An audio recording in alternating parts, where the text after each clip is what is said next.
미국, 일본, 러시아, 중국 세계 4대 강대국들에 둘러싸여 있으면서도 절대 기죽지 않고 오히려 코웃음 치는 유일한 나라. 제품 매뉴얼을 전혀 보지 않으면서도 최신 전자제품을 귀신같이 빠르고 정확하게 다루는 민족. 평소에는 모래알같이 흩어지다가도 위기가 닥치면 단결력이 10만 배 상승하는 경이로운 사람들. 오늘 이런 나라에 30년 만에 다시 돌아온 한 외국 기자가 고백합니다. 이건 설명할 수 없습니다. 그 자체로 한국입니다. 지금부터 세상에서 가장 이상하지만 가장 강한 민족의 이야기 시작합니다. 안녕하세요. 저는 마이클 코넬리입니다. 1990년대 초 BBC와 워싱턴 타임즈 특파원으로 한국에 처음 왔고 이후 30년 가까이 한국을 관찰하며 살았습니다. 그리고 은퇴 전 마지막으로 다시 이 나라를 외부인의 시선으로 바라보기로 했습니다. 저는 30년 만에 인천공항에 발을 디뎠습니다. 공항에서 나오는 순간 한국은 제 기억 속 그 나라가 아니었습니다. 모든 것이 빠르게 움직였고 사람들은 각자의 목적지를 향해 분주히 걸어갔습니다.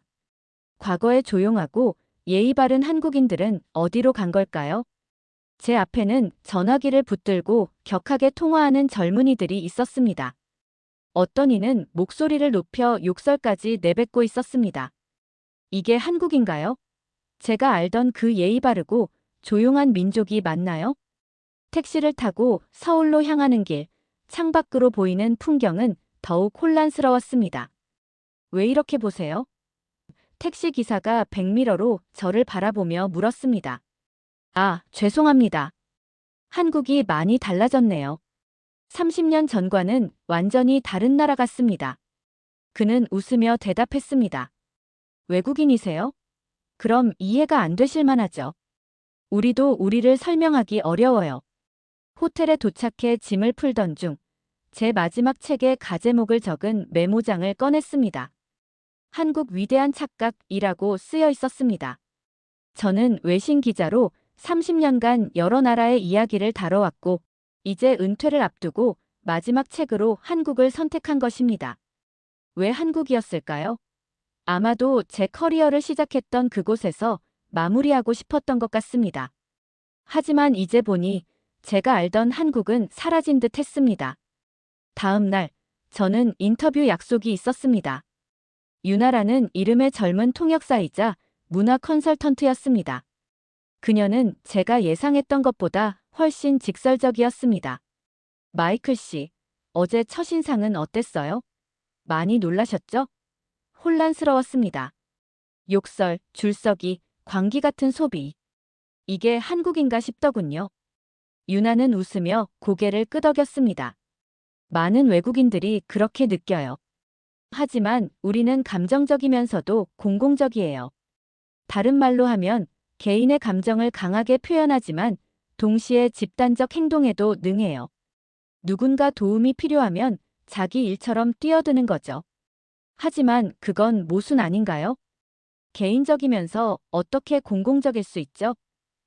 우리는 설명서가 필요 없는 민족이에요. 기능보다 본능으로 배우죠. 지하철 탈 때도 안내방송 잘 안 들어요. 그냥 다른 사람들이 움직이면 따라가죠. 그게 더 빨라요.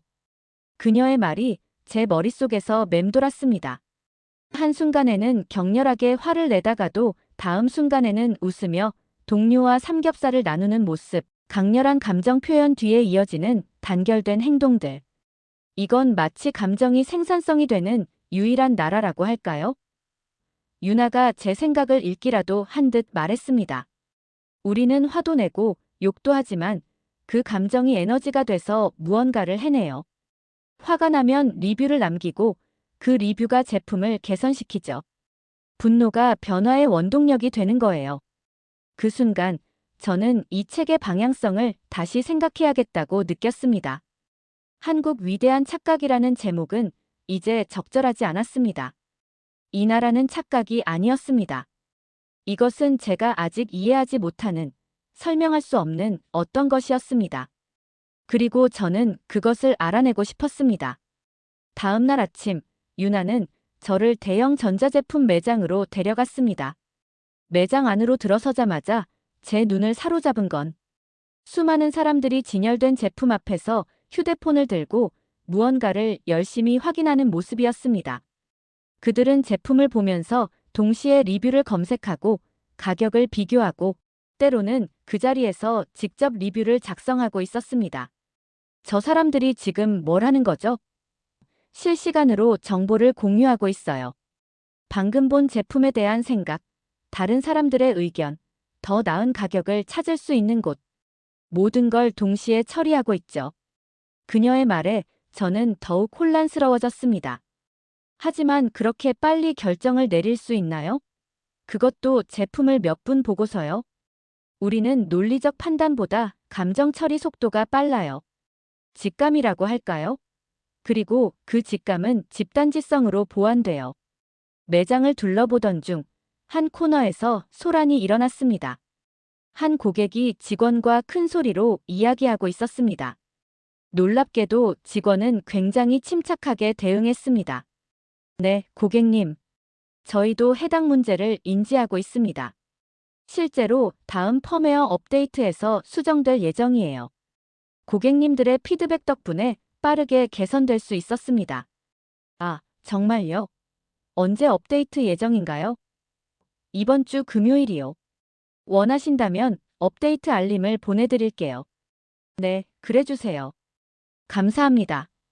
이 짧은 상호작용을 지켜보며 저는 깊은 인상을 받았습니다.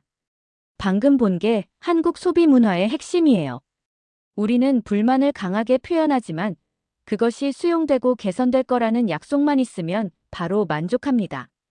그리고 약속이 지켜지지 않으면 또 다른 불만 폭격이 일어나겠죠? 제가 추측했습니다. 정확해요. 그리고 그 불만은 온라인에서 엄청난 속도로 퍼져요. 이런 피드백 문화가 기업에는 어떤 영향을 미치나요? 한 기업 관계자가 저에게 이런 말을 한 적이 있어요. 한국 소비자는 팀장님이에요. 품질 관리자보다 더 빨리 문제를 찾아내고 마케팅 부서보다 더 효과적으로 입소문을 내요. 그리고 무엇보다 개선되지 않으면 가차없이 외면해버리죠. 유나의 스마트폰을 통해 저는 한국 최대 커뮤니티 사이트 몇 군데를 둘러보았습니다. 하나의 제품에 대한 리뷰 스레드가 수천 개의 댓글로 이어져 있었고 사용자들은 마치 전문가처럼 기술적인 세부 사항까지 논의하고 있었습니다. 이건 단순 소비자가 아니라 실시간 품질 관리 시스템이군요. 제가 감탄했습니다. 맞아요. 제품보다 빠르게 개선점을 찾아내는 민족이죠. 어떤 기업은 리뷰에서 발견된 문제점을 바로 연구개발팀에 전달하는 시스템까지 갖추고 있어요. 한국 소비자들 단순히 물건을 구매하는 사람들이 아니었습니다. 그들은 제품의 진화 방향에 직접적인 영향을 미치는 적극적인 참여자였습니다. 그리고 그 과정에서 표출되는 강렬한 감정은 단순한 불만이 아니라 변화를 위한 원동력이었습니다. 한 가지 궁금한 게 있어요. 이렇게 모든 사람이 끊임없이 피드백을 주고받으면 사회적 비용이 엄청나게 클 것 같은데요. 어떻게 이런 시스템이 유지될 수 있을까요? 반대로 생각해 보세요. 이런 피드백 시스템이 없다면 기업들은 얼마나 많은 시간과 비용을 들여 소비자의 니즈를 파악해야 할까요? 우리의 불만 문화는 사실 거대한 사회적 자산이에요. 한국 사회에서 소비자의 목소리는 단순한 불평이 아니라 산업 발전의 중요한 동력이었습니다. 제품보다 빠르게 개선점을 찾아내는 이 민족은 그들만의 방식으로 시장을 혁신하고 있었습니다. 다음 날, 유나는 저를 서울의 한 작은 박물관으로 데려갔습니다. IMF 국민운동 기념관이라는 특별한 장소였습니다. 박물관은 크지 않았지만 1997년 외환위기 당시의 사진과 영상, 신문 기사들로 가득 차 있었습니다. 그 중에서도 제 시선을 사로잡은 건 금모으기 운동을 담은 흑백 사진들이었습니다. 이 사진들을 보세요. 평범한 시민들이 자발적으로 금을 내고 있어요. 사진 속에는 긴 줄을 서서 자신의 금반지, 목걸이, 심지어 결혼 반지까지 내놓는 사람들의 모습이 담겨 있었습니다. 노인부터 젊은이까지 부자부터 서민까지 모든 계층의 사람들이 함께하고 있었습니다. 저도 이 현장을 직접 보았습니다. 당시 젊은 외신 기자로 한국에 와 있었죠. 사실 제가 찍은 영상도 있을 겁니다. 유나의 눈이 커졌습니다. 정말요? 그럼 마이클 씨는 그 역사적인 순간을 목격한 거네요. 그때는 그저 흥미로운 뉴스거리라고만 생각했습니다. 하지만 지금 돌이켜보면 그것은 이 나라의 본질을 보여주는 순간이었던 것 같아요. 유나는 저를 특별 상영관으로 안내했습니다. 그곳에서는 금모으기 운동의 생생한 영상들이 상영되고 있었습니다. 화면 속에서 사람들은 묵묵히 줄을 서서 자신의 소중한 물건들을 내놓고 있었습니다. 눈물을 흘리는 이도 있었고 결연한 표정으로 서 있는 이도 있었습니다. 그 영상을 보며 저는 갑자기 울컥했습니다. 30년 전 제가 젊은 기자로서 그 장면을 취재할 때는 느끼지 못했던 감정이 밀려왔습니다. 왜 그들은 그렇게까지 했을까요? 정부나 기업이 해결해야 할 문제를 왜 일반 시민들이 자신의 희생으로 감당하려 했을까요? 상영관을 나와 다음 전시실로 향하는 길에 유나가 물었습니다. 마이클 씨, 혹시 당시 인터뷰했던 사람들 중에 기억나는 분이 계신가요? 한 할머니가 기억나네요. 당시 60살 정도 되셨을 겁니다. 그만 돈이 얼마나 비싼지 아느냐고 제가 물었더니 할머니께서 이렇게 대답하셨어요. 금리, 나라가 숨 못 쉰다는데 뭘 더 보냐라고요. 유나의 눈이 반짝였습니다. 그 할머니, 혹시 이름이 박순자 할머니는 아니었나요? 맞아요. 어떻게 아셨죠? 그분이 제 외할머니세요. 할머니께서 외국 기자와 인터뷰했던 이야기를 자주 하셨거든요. 저는 놀라움을 감출 수 없었습니다. 정말요? 할머니께서 아직 살아계신가요? 네, 올해 90세가 되셨어요. 아직 정정하십니다. 내일 뵈러 가기로 했는데 마이클 씨도 같이 가실래요? 저는 기쁘게 수락했습니다. 30년 전의 인연이 이렇게 이어질 줄은 몰랐습니다. 그리고 그것은 제 책에 더욱 깊이 있는 이야기를 더해줄 것 같았습니다.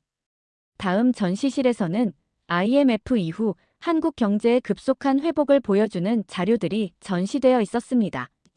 단 3년 만에 IMF 구제금융에서 벗어나 다시 성장 궤도에 오른 한국의 놀라운 회복력을 보여주는 그래프와 통계들이었습니다. 이것이 가능했던 이유가 뭐라고 생각하세요? 국민 전체가 한 방향으로 움직였기 때문이에요.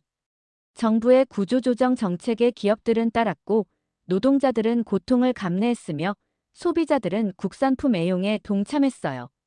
모두가 우리의 위기라고 생각했기 때문에 가능했던 거죠. 저는 유나에게 더 많은 이야기를 물었습니다. 당신은 그때 어렸을 텐데 가족들로부터 들은 기억이 있나요? 유나의 눈빛이 먹먹해졌습니다. 아버지가 다니시던 회사가 구조조정으로 많은 직원을 해고했어요. 아버지는 남았지만 급여가 30%나 줄었죠. 그런데도 부모님은 절대 불평하지 않으셨어요. 오히려 우리는 직장이라도 있으니 감사해야 한다고 하셨죠. 그리고 주말마다 봉사활동을 다니셨어요. 더 어려운 사람들을 돕기 위해서요. 그녀의 이야기를 들으며 저는 한국인들의 또 다른 면을 발견했습니다. 그들은 개인적인 어려움 속에서도 공동체를 생각할 줄 아는 사람들이었습니다. 그리고 그 공동체 의식이 국가적 위기를 극복하는 힘이 되었던 것입니다.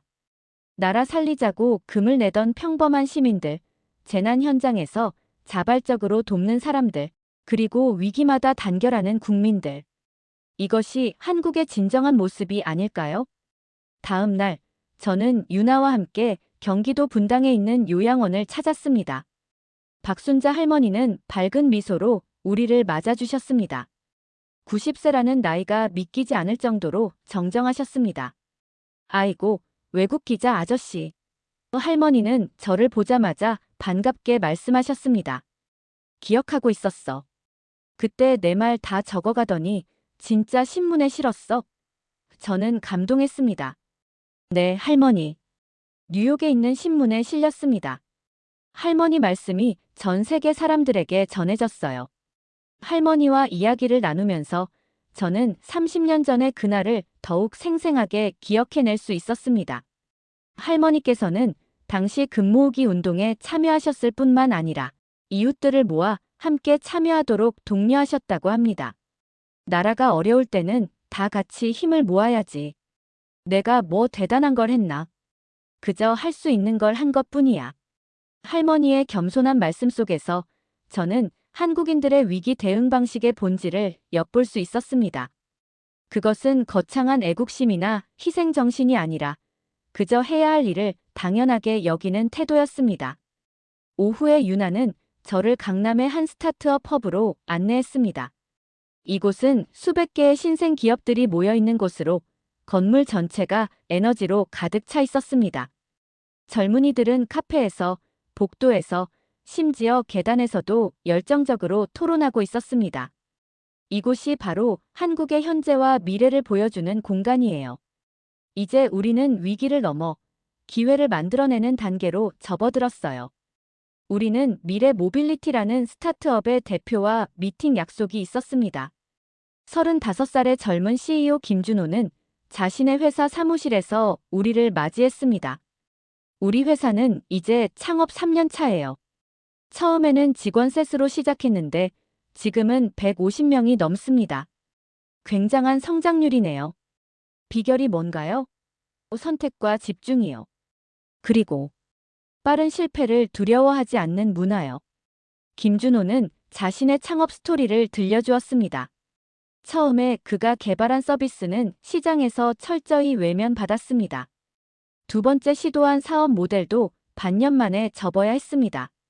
하지만 그는 포기하지 않고 계속해서 새로운 접근법을 시도했고 세 번째 도전에서 마침내 성공했습니다. 한국 시장은 세계에서 가장 까다로워요. 소비자들의 기대치가 너무 높고 피드백은 냉정하죠.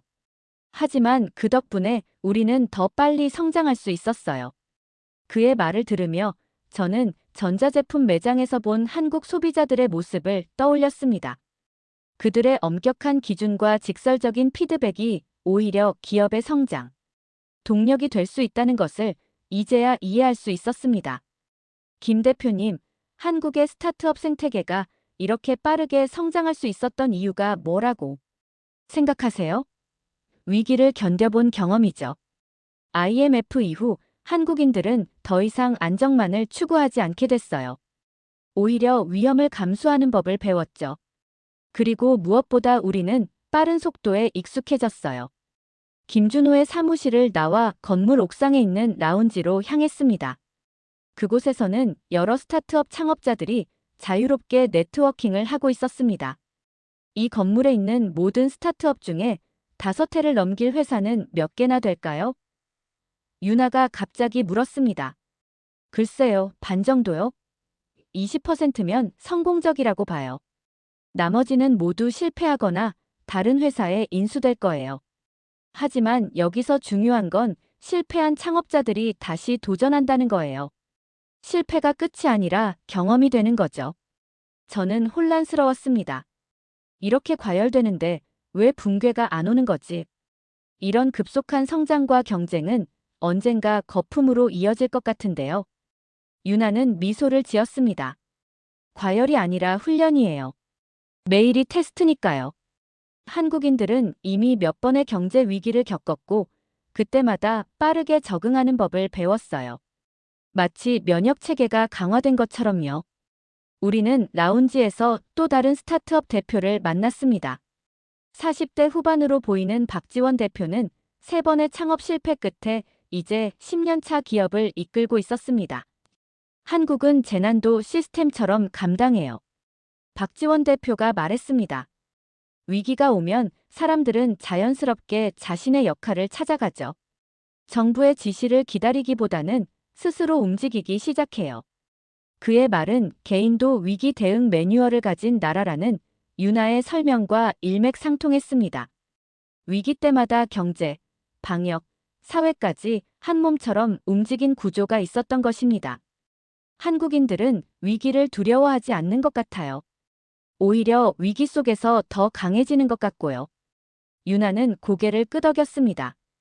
위기는 우리에게 낯설지 않아요. 한국 역사는 위기의 연속이었으니까요. 일제강점기, 한국전쟁, 군사독재, IMF. 그래서 우리는 항상 준비되어 있어요. 하지만 그런 준비가 어떻게 가능한가요? 사람들이 자발적으로 움직이는 건가요? 아니면 어떤 시스템이 있는 건가요? 둘 다예요.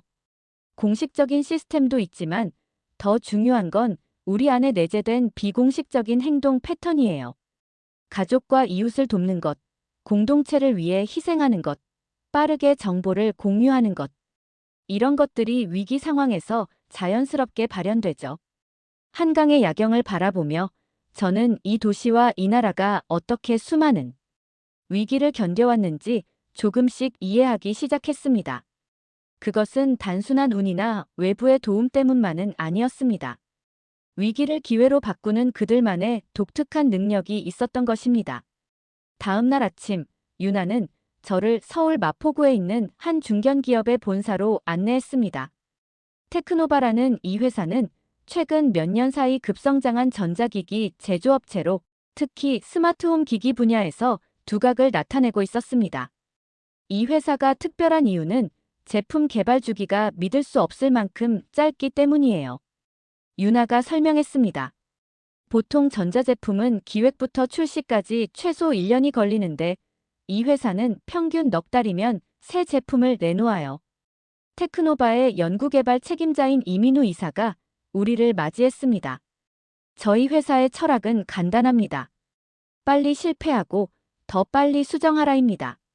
가장 인상적이었던 것은 그들의 소비자 피드백 루프 시스템이었습니다. 제품이 출시된 후 소비자들의 리뷰와 불만 사항을 실시간으로 수집하고 그것을 바로 개발팀에 전달하는 시스템이었습니다. 작년에 저희가 출시한 스마트 에어컨 컨트롤러에 문제가 있었어요. 이 이사가 사례를 들어 설명했습니다. 출시 일주일 만에 수백 건의 불만이 접수됐죠. 특정 상황에서 앱 연결이 끊어지는 문제였어요. 그래서 어떻게 대응하셨나요?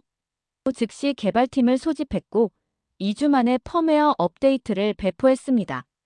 그리고 모든 구매자에게 사과 이메일과 함께 소정의 상품권을 보냈죠. 저는 놀라움을 감추지 못했습니다. 2주 만에요? 보통 그런 문제 해결에는 몇 개월이 걸리지 않나요? 서구 기업들의 기준으로는 그럴 수 있겠죠. 하지만 한국 시장에서는 그렇게 느리게 대응하면 살아남을 수 없어요. 소비자들이 용납하지 않습니다. 실패를 두려워하지 않는 조직 문화는 어떻게 만들 수 있었나요? 처음부터 쉽지는 않았어요. 한국 사회는 전통적으로 실패에 관대하지 않았으니까요. 하지만 IMF 이후 모든 것이 변했습니다. 안정보다 혁신이 중요해졌고 사람들은 더 이상 평생 직장을 기대하지 않게 됐죠. 그러면서 위험을 감수하는 문화가 자리 잡기 시작했어요. 테크노바를 떠나 점심을 먹으러 가는 길에 유나가 한 가지 흥미로운 통계를 알려주었습니다. 한국 소비자의 70%는 제품에 문제가 있더라도 회사가 빠르게 대응하면 오히려 더 충성도가 높아진다고 해요. 문제 자체보다 문제에 대한 대응 속도가 더 중요하다는 거죠. 아침 일찍 저는 유나와 함께 지하철을 타고 서울 시내를 돌아다니기로 했습니다. 그녀는 제가 한국인들의 일상적인 모습을 가까이서 보기를 원했습니다. 우리는 아침 출근 시간에 붐비는 지하철에 몸을 실었습니다. 사람들은 각자의 스마트폰에 집중하거나 조용히 음악을 듣고 있었습니다. 표면적으로는 세계 어느 대도시의 출근길과 다를 바 없어 보였습니다. 30분쯤 지하철을 타고 있을 때였습니다. 갑자기 한 노인분이 자리에서 일어나다가 비틀거리더니 쓰러지려고 했습니다. 순간 주변에 있던 3명의 승객이 동시에 달려가 노인을 부축했습니다. 누구의 지시도 없었지만 한 사람은 노인을 부축하고 다른 사람은 자리를 마련했으며 또 다른 사람은 비상벨을 눌렀습니다. 괜찮으세요, 할아버지? 한 청년이 물었습니다. 아, 갑자기 어지러워서. 노인이 힘없이 대답했습니다. 그때 한 중년 여성이 앞으로 나섰습니다. 제가 간호사입니다. 잠시 살펴볼게요. 그녀는 노인의 맥박을 짚어보고 몇 가지 질문을 던졌습니다. 다른 승객들은 조용히 상황을 지켜보면서도 필요한 경우 즉시 도울 준비가 되어 있는 듯 했습니다. 저혈압인 것 같네요.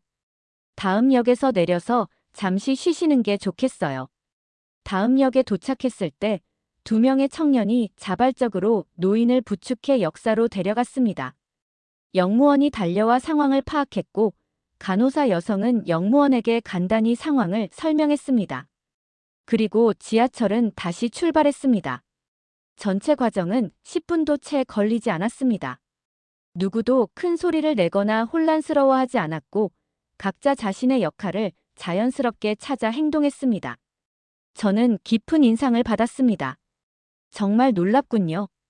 마치 미리 연습한 것처럼 모두가 조화롭게 움직였어요. 그날 오전, 우리는 서울의 여러 공공장소를 돌아다니며 비슷한 상황들을 더 관찰할 수 있었습니다. 횡단보도에서 시각장애인을 자연스럽게 돕는 사람들, 무거운 짐을 든 노인을 위해 문을 잡아주는 학생들, 길을 잃은 외국인 관광객에게 먼저 다가가 안내해주는 시민들. 오후에는 한 대형 공원을 방문했습니다. 그곳에서 우리는 자원봉사자들이 환경 정화 활동을 하는 모습을 목격했습니다. 저분들은 어떤 단체인가요? 특별한 단체는 아니에요. 그냥 주변 주민들이 자발적으로 모인 거예요. 매주 토요일마다 이렇게 모여서 공원을 청소한대요. 저는 그들에게 다가가 인사를 나누었습니다. 50대로 보이는 한 여성 봉사자가 설명해 주었습니다. 처음에는 저 혼자 시작했어요. 쓰레기가 너무 많아서요. 그러다 옆집 아저씨가 도와주겠다고 하셨고, 그 다음에는 동네 학생들이 합류했죠. 이제는 매주 20명 정도가 모여요. 정부나 지자체의 지원은 없나요? 아니요. 그냥 우리가 하는 거예요. 공공시설은 결국 우리가 쓰는 거니까 우리가 관리해야죠. 그녀의 말에서 저는 깊은 시민의식을 느낄 수 있었습니다. 그것은 정부나 기관에 의존하지 않고 스스로 책임을 지려는 태도였습니다. 저는 유나에게 물었습니다. 오늘 본 모든 상황들. 정말 자연스러웠어요. 마치 미리 짜여진 각본처럼요. 그게 바로 한국 사회의 특징이에요. 공무원이 없어도 움직이는 공공 시스템이죠. 책임감이 직책보다 먼저 나오는 나라고요. 하지만 그런 책임감은 어디서 오는 걸까요? 역사적 경험이겠죠. 우리는 수많은 위기를 겪으면서 서로 돕지 않으면 살아남을 수 없다는 걸 배웠어요. 그리고 그런 경험이 DNA에 새겨진 거죠. 일주일 동안 본 한국의 모습은 제가 30년 전에 알던 그 나라와는 완전히 달랐습니다. 더 복잡하고 더 역동적이며 더 흥미로운 나라였습니다. 그리고 무엇보다 설명하기 어려운 나라였습니다. 저는 제 책의 제목을 다시 한번 생각해 보았습니다. 한국 위대한 착각이라는 제목은 이제 전혀 어울리지 않았습니다. 오히려 이 나라는 이상한 나라였습니다. 하지만 그 이상함 속에는 강력한 생명력과 회복력, 그리고 무엇보다 단결력이 숨겨져 있었습니다. 마지막 날 아침, 저는 인천공항으로 향하기 전에 짧은 인터뷰 약속이 있었습니다. 한국의 한 주요 신문사가 제 책에 관해 이야기를 나누고 싶다고 했습니다. 한국은 제가 설명할 수 있는 나라가 아닙니다. 제가 한국을 설명할 수 없다는 것이 바로 이 책의 핵심입니다. 한국은 논리와 이론으로 설명되지 않는 나라입니다. 그것은 경험하고 느껴야 하는 나라죠. 제가 처음 한국에 왔을 때 이 나라는 조용하고 차분했습니다. 그리고 30년 후에 다시 왔을 때 저는 완전히 다른 나라를 발견했습니다. 격렬한 감정 표현, 끊임없는 변화, 혁신을 향한 광기. 하지만 그 모든 혼란 속에서도 놀라운 질서와 단결력이 있었습니다. 그래서 책 제목이 이상한 나라의 단결력인가요? 제목 이상한 나라의 단결력 부재 혼란 속에서 질서를 찾는 한국인들의 독특한 생존법. 그렇습니다. 한국은 분명 이상한 나라입니다. 논리적으로 설명되지 않는 많은 현상들이 있죠. 하지만 그 이상함 속에서 강력한 단결력이 발휘됩니다. 그리고 그 단결력이 한국을 계속해서 앞으로 나아가게 하는 원동력이 되고 있습니다. 인터뷰는 약 30분 동안 계속되었고 마지막 질문이 던져졌습니다. 한국을 떠나기 전 한국인들에게 전하고 싶은 말이 있으신가요? 한국은 내가 설명할 수 있는 나라가 아닙니다. 다만 내가 두려워하지 않게 만든 나라입니다. 세계가 불확실성으로 가득 찬 이 시대에 한국인들은 그 불확실성을 기회로 바꾸는 법을 알고 있습니다. 그것이 세계가 한국에서 배워야 할 가장 중요한 교훈일 것입니다. 비행기에 오르며 저는 지난 일주일 동안의 경험을 되새겼습니다. 처음에는 혼란스러웠던 이 나라가 이제는 깊은 존경과 호기심의 대상이 되었습니다. 한국은 여전히 많은 의문을 남기고 있었지만 그것이 바로 이 나라의 매력이었습니다. 비행기가 이륙하면서 저는 창밖으로 점점 작아지는 서울의 불빛을 바라보았습니다. 혼란은 계속될 것입니다. 그리고 한국은 계속해서 진화할 것입니다. 그것이 이 이상한 나라의 운명이자 세계를 놀라게 할 그들만의 방식일 것입니다. 책의 마지막 문장을 머릿속으로 정리하며 저는 조용히 미소를 지었습니다. 혼란 속에서 단결하는 유일한 공동체 국가, 한국. 이 이상한 나라의 단결력은 앞으로도 계속해서 세계를 놀라게 할 것이다.